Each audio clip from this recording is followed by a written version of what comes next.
जीवन हमें एक मौका देता है, इसलिए जब भी सही कॉलेज चुनने का समय आए तो सिर्फ मंगलायतन यूनिवर्सिटी आपके बेहतरीन भविष्य और सर्वांगीण विकास के। लॉर्ड्स टेस्ट में टीम इंडिया की हार के बाद भारतीय फैंस परेशान हैं। अरे विनायक भाई, आप क्या ढूंढ रहे हो? मैं दरअसल नीरज जी वो मेरे टूटे हुए दिल के जो टुकड़े हैं वो इकट्ठे कर रहा हूँ। ओ, ये लगता है ये हाल ना कमोवेश हर भारतीय फैन का है, क्योंकि लॉर्ड्स में जिस तरह से टीम को हार मिली है, बड़ा मुश्किल है इस बार हार को पचाना, और बड़ा मुश्किल हो जाता है कि कैसे यहाँ से रिकवर किया जाए। तो सबसे बड़ी बात यह है कि जिस तरह से हम हारे हैं, इसकी बहुत सारी बातें कर सकते हैं, करने को बहुत सारी आलोचना भी होती है, लेकिन जिस तरह से रेजिलियंस दिखाया टीम इंडिया के बाकी प्लेयर्स ने, जो लोअर ऑर्डर था जिसने अब तक सीरीज में हमें थोड़ा सा निराश किया था, लेकिन यहाँ पे बिल्कुल जो रियल कैरेक्टर दिखाने वाली बात आती है, तो वो काफ़ी हद तक दिल जीतने में कामयाब है। लेकिन सच्चाई है कि आज हम 1-2 से पीछे हैं। बिल्कुल सच्चाई ये है कि हम आज जो है पिछड़ रहे हैं सीरीज़ में, और कहीं ना कहीं ना पहला वाला मैच, पहला टेस्ट हारने वाला था और ना ये टेस्ट हारने वाला था। और ये और ज़्यादा इसलिए चुभा क्योंकि जाडेजा, बुमराह, सिराज ने जिस तरह का रेजिलियंस दिखाया, अगर टॉप ऑर्डर में से कोई एक बल्लेबाज, राहुल ने ज़रूर रन बनाए, लेकिन अगर कोई एक बल्लेबाज वहाँ इस तरह से कमिटमेंट दिखा देता तो आज हमारे सामने ये हार हमको बर्दाश्त नहीं करनी पड़ती। क्योंकि बुमराह, सिराज और जाडेजा ने ये तो बता दिया कि स्कोर इतना बड़ा नहीं था, इस पिच पे ये चेज़ हो सकता था। अच्छा, 193 रन जब बने तो हमें लगा कि अरे मैच आ गया कब्जे में अब तो, लेकिन ये इंग्लैंड नहीं सोचा था कि अगर हमारे साथ ऐसा हो तो हम सामने वाली टीम के साथ भी ऐसा ही कर देंगे। ठीक वैसी स्थिति बनी। लास्ट का सेशन था, बस बिल्कुल उकसा के विकेट निकालते चले गए, और उसके बाद अगले दिन जब आए तो एक अलग ही एनर्जी थी इंग्लिश बॉलर में। आपको लगता है कि हमने जो मैच था चौथे दिन ही हार गए थे, 4 विकेट जब गवा दिए थे? अब देखिए, इतना पास आके मैच को हार जाना एक काफ़ी दुख की बात तो है इंडिया के लिए। मैं मानता हूँ कि जो चौथे दिन का लास्ट सेशन था, वहीं से इंग्लैंड की तैयारी शायद इस चीज़ की हो चुकी थी, जब उन्होंने फाइनल सेशन में 2 विकेट निकाले और इंडिया को प्रेशर में डाला। तो एक उनके पास प्लस पॉइंट था, एक साइकोलॉजिकल पॉइंट था कि अगले दिन आके टफनेस के साथ बाउंस बैक करना। स्टोक्स का जो इंटेंशन था वो बहुत अच्छा था, बहुत एफर्ट्स लगाए उन्होंने, तो काफ़ी अच्छे अपनी टीम को बूस्टअप रखा पूरे टाइम, और क्विक सक्सेशन में 2-3 विकेट निकाल दिए जो शुरू में, वहाँ से इंडिया को काफ़ी ज़्यादा उन्होंने बैकफुट पर डाल दिया था। हालांकि लोअर ऑर्डर ने जो इतनी अच्छी तरीके से रेजिलियंस दिखाया है, जडेजा, बुमराह, सिराज, बहुत तारीफ़ काबिल है वो। एक बार बॉल जब थोड़ा सॉफ्ट हो गया तो बैट्समैन के लिए थोड़ा इजी हो गया था वहाँ से मैच को आगे लेके जाने का। यही शायद टॉप ऑर्डर के या फिर मिडिल ऑर्डर बल्लेबाज अगर थोड़ी सी और देर वहाँ पे समय बिताते, थोड़ा बॉल को सॉफ्ट होने देते, तो शायद उनके लिए भी वो चीज़ इजी हो जाती और फिर मैच का रिजल्ट शायद कुछ और होता। वैसे हर कोई ये मानता है कि जो काम हमारे टॉप ऑर्डर को करना चाहिए था वो शायद टॉप ऑर्डर ने नहीं किया, लोअर ऑर्डर करने की कोशिश कर रहा था, वो हम कामयाब नहीं हो पाए।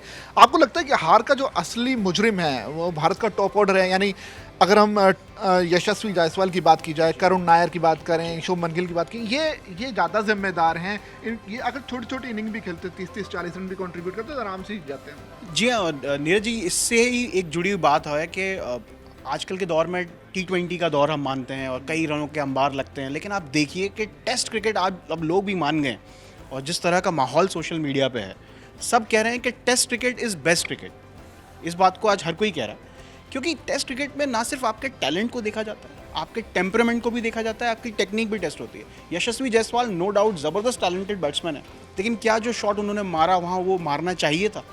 बिल्कुल भी नहीं। आई थिंक वो उन्होंने वो गेम, जिससे हम कहते हैं ना इनिशिएटिव, इंग्लैंड को वापस कर दिया उस शॉट से। तो टेम्परामेंट वाइज उन्होंने वो नहीं दिखाया। शुभमन गिल पहले 2 मैचों में शानदार खेले, लेकिन एक कप्तान के तौर पे जो टेम्परामेंट उन्हें आखिरी इनिंग में दिखाना चाहिए था, कहीं ना कहीं वो इस वजह चूक गए। थोड़ा सा पेशेंस दिखाते, टिके रहते, तो हम शायद ये मैच बचा लेते। करुण नायर की बात मैं कहूँगा, बहुत ट्वीट उनका वायरल हुआ, dear cricket please give me 1 more chance, और उस पर कई अब मीम्स भी बन रहे हैं। मेरी पूरी सिंपैथी है करुण नायर के साथ। उनका कमबैक एक हिस्टोरिकल कमबैक हो सकता था। 6 इनिंग्स उन्हें मिली, लेकिन वो एक भी इनिंग में ऐसा कुछ नहीं कर पाए कि टीम इंडिया उन पे आगे के लिए भरोसा जताए।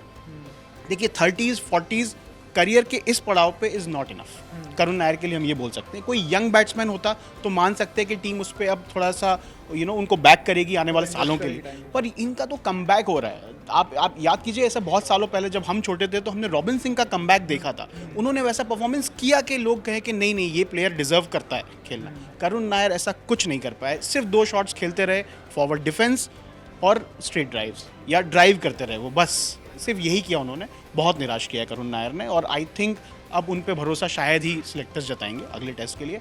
बाकी की बैटिंग लाइनअप, ऋषभ पंत एक हाथ से बल्लेबाजी कर रहे थे, जितना कर दिया मेरे ख्याल से उतना काफ़ी है। सेकंड इनिंग में उनसे ये अपेक्षा थी कि शायद अगर वो और 5-6 बाउंड्रीज निकाल लेते तो गेम थोड़ा सा और पास आ जाता, पर ठीक है, बैड लक कह सकते हैं। एटलीस्ट खड़े भी रह सकते थे तो भी काम चलता। आई थिंक वो शॉट जिस पे वो बोल्ड हुए जिस बॉल पे, उनका डिफेंसिव पोज ही था, बट आप देखेंगे उनका एक हाथ जो था वो बल्ले पे ढंग से था ही नहीं, तो वो एक हाथ से ही बैट कर रहे थे। और अगर ये नॉर्मल शायद 100% फिट होते तो वो उसको प्रॉपरली खेलते। बॉल बहुत अच्छी थी और एक हाथ से शायद वो उस बॉल को नहीं खेला सकता था, और वही हुआ, वो बोल्ड हो गए। वैसे ऋषभ पंत की करेज की बात तो खैर है ही, और कई मौक़ों पे उन्होंने अपनी करेज दिखाई है। जैसे उन्होंने इंटरनेशनल क्रिकेट में वापसी की है तो उसको कोई नहीं भुला सकता। खैर ये तो थी टॉप ऑर्डर की बात, जो हमारे टॉप ऑर्डर के जो बैट्समैन थे वो करने से चूक गए, और वो चूक गए इसलिए हम हार गए। अब जो लोअर ऑर्डर था, एक तो ये गेंदबाज हमें विकेट निकाल के दें, फिर बाद में बल्ले से भी उनसे उम्मीद करते हैं कि आप बैटिंग भी कर लो। तो क्योंकि क्रिकेट जो है एक टीम गेम है, आप अगर थोड़ा सब कंट्रीब्यूट करेंगे तो आराम से हम जीत सकते हैं।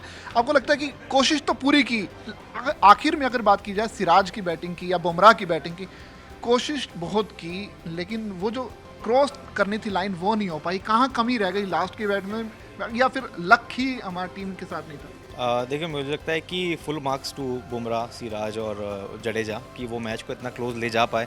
शायद एक समय लग रहा था कि हम लोग टी तक भी शायद नहीं पहुंच पाएंगे और उससे पहले ही मैच जो है उसका रिजल्ट आ जाएगा, पर काफ़ी टेम्परामेंट दिखाया बुमराह ने। पहले भी इंग्लैंड में अच्छी पारी खेली है। इनफैक्ट सिराज ने सरप्राइजिंगली बहुत अच्छा साथ दिया, जडेजा का भी। पर मुझे लगता है कहीं ना कहीं थोड़ा सा स्ट्रेटेजी जो थी जडेजा की वो थोड़ी सी अलग भी हो सकती थी। शायद थोड़ा सा आक्रामक रवैया वो दिखा सकते थे, जो शायद इंग्लैंड के गेंदबाजों को बैकफुट पे डालते। कुछ क्विक फार 20-30 रन अगर और आते तो डिफरेंस और कम हो जाता, और शायद जिस तरीके से वो मैच को उतना आगे तक ले गए, कुछ थोड़ा क्विक फार अगर 20-30 होता तो शायद मैच का रिजल्ट और भी चेंज हो सकता था। और पूरी टोटली डिफेंसिव माइंडसेट के साथ में डेफिनेटली उन्होंने फील्डिंग और गेंदबाजी काफ़ी अच्छी करी इंग्लैंड ने, बट अगर वहाँ तक ना ले जाके कुछ थोड़ा आक्रामक रवैया दिखाते तो शायद हम लोग और क्लोज जाके मैच जीत सकते। बिल्कुल विप्लव ने एक बात बहुत अच्छी कही, मैं पूरी तरह से इसमें बैक करूंगा, क्योंकि एक हमने 90s के दौर से जो क्रिकेट देखा है उसमें आप देखेंगे कि कोई ओवर की शुरुआत कर रहा है, अगर साथ में टेलेंडर आपके साथ बैटिंग कर रहा है तो आपको लग रहा है कि सिर्फ 5वीं बॉल या लास्ट बॉल खेलने के लिए दे रहे हैं। शुरुआत की 4 बॉल आपके पास है, आप एक प्रॉपर बैटर हैं, आप सिंगल डबल तेजी से निकाल सकते हो। हमें पता है कि और जडेजा की स्पीड जो है रनिंग बिटवीन द विकेट कितनी तेज़ है, बीच में आप आउट बाउंड्री स्ट्राइक कर सकते हैं, तो जो स्कोर था वो कम होता चला जाता। ये एक जो स्ट्रैटेजिक जो कमी आपको लगता है ये महसूस की गई होगी, क्योंकि ओवर डिफेंसिव मेरे को लगा कि जडेजा ज़्यादा देखिए, नो डाउट उन्होंने बहुत अच्छी लड़ाई की, बट शायद ओवर डिफेंसिव ना हो के अगर थोड़ा सा अटैक करते तो शायद कुछ और इस वक्त तस्वीर होती। देखिए, जो आप कह रहे हैं और विप्लव कह रहे हैं, सोशल मीडिया भी इसी तरह 2 भागों में बटा हुआ है। एक कह रहा है कि जाडेजा ने बहुत शानदार खेला, जिसमें कोई डाउट ही नहीं, हर कोई मानता है, लेकिन एक वर्ग ये है वो ये भी कह रहा है कि अगर जाडेजा इतनी स्ट्राइक ना देते टेलेंडर्स को, खुद थोड़े रन और स्पीड बना लेते तो हम ये मार्जिन और जल्दी कम कर सकते थे। मेरा पर्सनली ये मानना है कि देखिए, हम ये चर्चा ही इसलिए कर पा रहे हैं क्योंकि जाडेजा वहाँ थे और वो मैच को इतना करीब ले गए। इंडिया मैच तभी हार गया था जब 7 उनके टॉप अच्छे बैट्समैन चले गए थे। सिर्फ जाडेजा, बुमराह और सिराज ने अपनी पूरी मेहनत करके वहाँ क्लोजिंग लाइन के पास ले गए, इसलिए आज हम ये चर्चा कर पा रहे हैं। इसीलिए मैं ये कहता हूँ कि उनके परफॉर्मेंस पे या उनके टैक्टिक पे प्रश्न उठाने का कोई सवाल बनता नहीं है, क्योंकि जो भी किया है उन्हीं तीनों ने करके दिया है ना। तो वो मेरे हिसाब से जो लोग क्रीज पे होते हैं उस टाइम वही बेस्ट जज होते हैं कि कैसे मैच को आगे ले जाना है, और वो ले जा भी गए थे। और सिराज भी जिस बॉल पे बोल्ड हुए वो बॉल बोल्ड होने वाली नहीं थी, उन्होंने प्रॉपर्ली डिफेंड किया था। लोग दिखा रहे हैं, स्क्रीनशॉट दिखा रहे हैं, हम भी रिक्वेस्ट करेंगे हमारे एडिटर से कि वो दिखाएं, सीधे बल्ले से बैट के बीचों बीच बॉल को डिफेंड किया है और फिर भी बोल्ड हो गए। तो लक का बहुत कुछ मैटर करता है, लेकिन कुछ चीज़ें इस तीसरे टेस्ट के बाद साफ हो गई, जैसे कि हमें लग रहा है कि अब गंभीर जो है करुण नायर को लेकर ज़्यादा गंभीर अब नज़र आने वाले हैं नहीं, क्योंकि परफॉर्मेंस वैसा नहीं रहा है। कुछ और बदलाव भी देखने को मिल सकते हैं। बुमराह जैसा कि बताया जा रहा है कि वो शायद नेक्स्ट मैच में नहीं खेलेंगे, क्योंकि टीम मैनेजमेंट ऑलरेडी ये डिसाइड कर चुका है कि हमने जो चुनिंदा मैच खिलवाने हैं उसके हिसाब से बुमराह जो है 5वां टेस्ट खेलेंगे। ये फिलहाल खबरें आ रही हैं, बाकी देखते हैं कि अगले मैच के लिए टीम कैसे तैयारी करती है। लेकिन निश्चित तौर पर ज़्यादा निराश होने की ज़रूरत नहीं है। थोड़ा सा मुश्किल डगर ज़रूरत है, लेकिन इसे हासिल किया जा सकता है। सीरीज़ को जीतने के लिए अब दोनों मुकाबले जीतने होंगे टीम को, लेकिन मुश्किल तो नहीं है, चांस लिया जा सकता है। टफ है, बहुत टफ है। यहाँ से वापसी करना बहुत ही टफ रहेगा टीम इंडिया के लिए। और आप बात कर रहे थे फिटनेस की, बुमराह को रेस्ट किया जा सकता है। किसी ने बहुत अच्छा ये प्रश्न उठाया था कि यही सवाल किसी ने बेन स्टोक्स के लिए क्यों नहीं सोचा। उन्होंने जब ऑन द ट्रॉट 9 ओवर फेंके तब तो कोई एक्सेल शीट नहीं देखी गई कि किस खिलाड़ी पे कितना जोर पड़ रहा है। I think cricket is beyond excel sheet. कई बार कमिटमेंट आपको ज़्यादा देना पड़ता है और ये सब नहीं देखना पड़ता है कि किस पे कितना लोड पड़ रहा है। बेन स्टोक्स ने एक एग्जाम्पल सेट किया है हर प्लेयर के लिए और बिल्कुल कमबैक टफ रहेगा। मैं यही कहूँगा कि अब देखते हैं, हम एज अ फ़ैन मेरे को ये पूरा यकीन है हर भारतीय टीम इंडिया के सपोर्ट में रहेगा और हमें उम्मीद भी है कि हम बाउंस बैक करेंगे। टफ होगा। एक चीज़ और भी है, जाने से पहले मैं एक कमेंट करना चाहूँगा कि एम्पायरिंग इस गेम में बहुत ज़्यादा निराशाजनक रही है। मतलब पॉल राइफल पता नहीं अपनी कौन से पुराने गेम का बदला ले रहे थे भारत से। राइफल के पास लगता है पुरानी बुलेट्स रह गई हैं। उनकी राइफल में बुलेट्स हैं भी कि नहीं पता नहीं, वो जितनी भी थी वो इंडिया पे ही दागे जा रहे थे। तो बहुत निराशाजनक मेरे हिसाब से एम्पायरिंग रही है। इसका आईसीसी को देखना चाहिए। ऑन ग्राउंड पे हमने देखा कि शुभमन गिल का शायद स्टंप माइक में आवाज़ भी आया था कि ये एम्पायर क्यों हमारी तरफ ही अपोजिट चला रहा है। तो ये सारी चीज़ें ऑन ग्राउंड में हुई। इंग्लैंड शायद 12 प्लेयर्स के साथ खेले थे, अंपायर भी थे। हाँ, डेफिनेटली इंग्लैंड कह सकते हैं। आपके मैच के रिजल्ट के बाद तो आप कोई भी टिप्पणी की जा सकती है, बट हाँ कुछ जो डिसीजन थे वो शायद इंडिया के फेवर में ना करे। अगर वो अंपायर्स कॉल नहीं होते, शायद इंडिया की डिफेंड में होते तो भी कुछ अंतर हो सकता था। वैसे ये तो पार्ट है गेम का, क्योंकि हम देखते हैं कई मौक़ों पे इंग्लैंड के प्लेयर भी आउट होते हैं लेकिन अंपायर्स को नोट आउट हुए। ऐसे ही टीम इंडिया के प्लेयर के साथ भी ऐसा होता है। खैर ये पार्ट ऑफ द गेम है और हर गेम में इस तरह की चीज़ें देखने को मिलती हैं। विप्लव, वापसी करना कितना मुश्किल लग रहा है आपको? ये 2 टेस्ट मैच बचे हैं, अब यहाँ से वापसी कैसे होगी, कितनी मुश्किल होगी? देखिए, अब जो सीरीज़ जीतने का रास्ता है वो थोड़ा मुश्किल तो ज़रूर हो गया यहाँ से, क्योंकि अब England is already very pumped up. अब यहाँ से उनका जो कॉन्फिडेंस लेवल है वो अब डबल हो जाएगा और उतना ही मेरे ख्याल से कॉन्फिडेंस इंडिया टीम को लेकर आना, वापसी करना और दोनों मैच जीतना थोड़ा सा टफ तो हो गया है। बट मुझे लगता है सीनियर प्लेयर्स को थोड़ी सी जिम्मेदारी और लेनी पड़ेगी। बात जो हो रही बुमराह को रेस्ट देने की, बुमराह को as an individual, as a senior player वो जिम्मेदारी उठानी होगी कि अब वो टीम को अपने टैलेंट से सपोर्ट दिखा सके और सारे चारों खाने चित करने के लिए आपको चारों खानों में अपने बेस्ट परफॉर्मेंस देनी पड़ेगी, B it batting, bowling, fielding, everything. तो आई थिंक पूरा टीम एफर्ट लगेगा वापसी करने के लिए। वैसे आपको लगता है जोफ्रा आर्चर के आने से कुछ फ़र्क पड़ा है इंग्लैंड की गेंदबाजी में? बिल्कुल फ़र्क पड़ा है। इनफैक्ट हमारे जो सबसे इन फॉर्म ओपनर है यशस्वी जायसवाल, उन्होंने दोनों पारियों में उन्होंने उनको अपना शिकार बनाया और जोफ्रा आर्चर ने कमाल का जो अपने फॉलो थ्रू में कैच पकड़ा वॉशिंगटन सुंदर का। एथलीट से कम नहीं लग रहा। बिल्कुल बहुत शानदार कैच पकड़ा है और उनसे डेफिनेटली बॉलिंग को एज मिली है इंग्लैंड की। और अगला मुकाबला शायद मैनचेस्टर में, टफ होगा कमबैक करना। देखना ये रहेगा। फील्डिंग जैसे विप्लव ने कहा बहुत इंपॉर्टेंट, वो राहुल का जो एक ड्रॉप कैच जेमी स्मिथ का उन्होंने फर्स्ट इनिंग में ड्रॉप किया, 70-80-100 रन का अंतर वहाँ पड़ गया।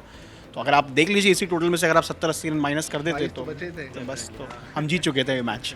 तो यही है। तो बिल्कुल उम्मीद तो कर सकते हैं कि अब जो है यहाँ से थोड़ा सा और सीरियसनेस दिखाएगी टीम इंडिया और जो 2 मैच बचे हैं उसमें अगर जीतते तो निश्चित तौर पर सीरीज़ हमारी होगी। लेकिन फिलहाल यहाँ से तस्वीर थोड़ा सा मुश्किल लगती है, लेकिन हम इंडियन फ़ैन होने के नाते ये मान सकते हैं कि कुछ यहाँ से बेटर परफॉर्म करेगी और बुमराह को वापसी में अगर दिलानी है पूरी सीरीज़ के हिसाब से टीम को, तो ये मैच भी खेलना ज़रूरी होगा। अब देखना दिलचस्प होगा कैसा रहेगा ये कॉन्टेस्ट। आप देखते रहिए इंडिया का इंग्लैंड वाला टेस्ट।